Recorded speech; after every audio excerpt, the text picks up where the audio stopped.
সবাইকে জানাই শুভ পঞ্চমী। আশা করছি সকলেই খুব ভালো আছো। সকলকে আমার অনেক অনেক ভালোবাসার শুভেচ্ছা দিয়ে আজকের মিনি ব্লগ শুরু করলাম। এখন বাজে 8:30 নাগাদ। আজকে সেরকম বাইরে কোথাও যাইনি, এই সকালবেলায় ফিরে এসে খুব টায়ার্ড হয়ে গেছিলাম। তবে এখন বেরোবো, আশেপাশে ঠাকুর দেখে চলে আসবো। চলো বেরিয়ে যাই তাহলে। এখন চলে এসেছি নিউ টাউন সার্বজনীনের ঠাকুর দেখতে, কিন্তু এখানেও এসে দেখি প্রচণ্ড পরিমাণে ভিড়। কোনো রকমে ভিড় ঠেলে ঢুকে গেলাম প্যান্ডেলের মধ্যে। বাইরে থেকেই দেখলাম প্যান্ডেলটা, জাস্ট দেখি অবাক হয়ে গেছি। এত সুন্দর প্যান্ডেলটা, চারি সাইডে রয়েছে শিউলি ফুল, আছে দুর্গা প্রতিমার পায়ের ছাপ, বাইরে ভোলেনাথের একটা মূর্তি, মানে অসম্ভব সুন্দর করেছে নিউ টাউন সার্বজনীন। ভিতরে দেখে তো জাস্ট অবাক হয়ে গেলাম। পুরো প্যান্ডেলটার ভিতরে করেছে আয়না আর কাঁচ দিয়ে।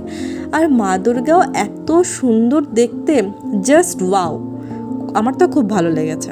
এখন চলে এসেছি সাপুরজির এ ব্লকে ঠাকুর দেখতে। প্রতি বছরই শুনেছি এখানে নাকি খুব সুন্দর থিমের পুজো হয়, তাই চলে এলাম এবছরও দেখতে। এই বছর করেছিল একটা সাউথ ইন্ডিয়ার থিম।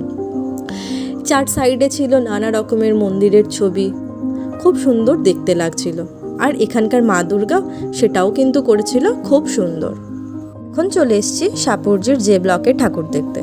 এখানকার প্যান্ডেলটাও কিন্তু করেছিল খুব সুন্দর, বাঁশ বেত দিয়ে কিন্তু প্যান্ডেলটা খুব সুন্দর করে তুলেছে। প্যান্ডেলের চারপাশে লেখা ছিল মা দুর্গাকে কে কোন অস্ত্র দিয়েছে, সেগুলো খুব সুন্দর করে লেখা। সেগুলো দাঁড়িয়ে কিছুক্ষণ পড়ে নিলাম। এখানকার মা দুর্গাটা করেছিল ছোট্টর মধ্যে, কিন্তু খুব সুন্দর, একদম পুতুলের মতো দেখতে লাগছিল। আমার এখানকার মা দুর্গাটা কিন্তু সত্যি কথা বলতে খুব সুন্দর লেগেছে। ভিতরে ঢোকার সময় দেখছিলাম বাইরে একটুখানি মেলা বসেছে, তাই বেরোবার সময় একটুখানি মেলাও ঘুরে নিয়েছি। এখন চলে এসেছি সাপুরজি রেল ব্লকে ঠাকুর দেখতে। এখানকার গেট কিন্তু করেছিল খুব সুন্দর, অনেক দূর পর্যন্ত বসিয়েছিল লাইটের গেট, যা দেখতে কিন্তু বেশ ভালো লাগছিল। পুরো রাস্তাটা যেন আলোয় একদম ঝলমল করছিল। এখানকার প্যান্ডেলটা সেরকম কোনো থিমের পুজো না হলেও ছোট্টর মধ্যে করেছিল কিন্তু বেশ সুন্দর। আর মা দুর্গা এক চালের মধ্যেও করেছিল কিন্তু খুব সুন্দর, দেখতে কিন্তু বেশ ভালোই লাগছিল।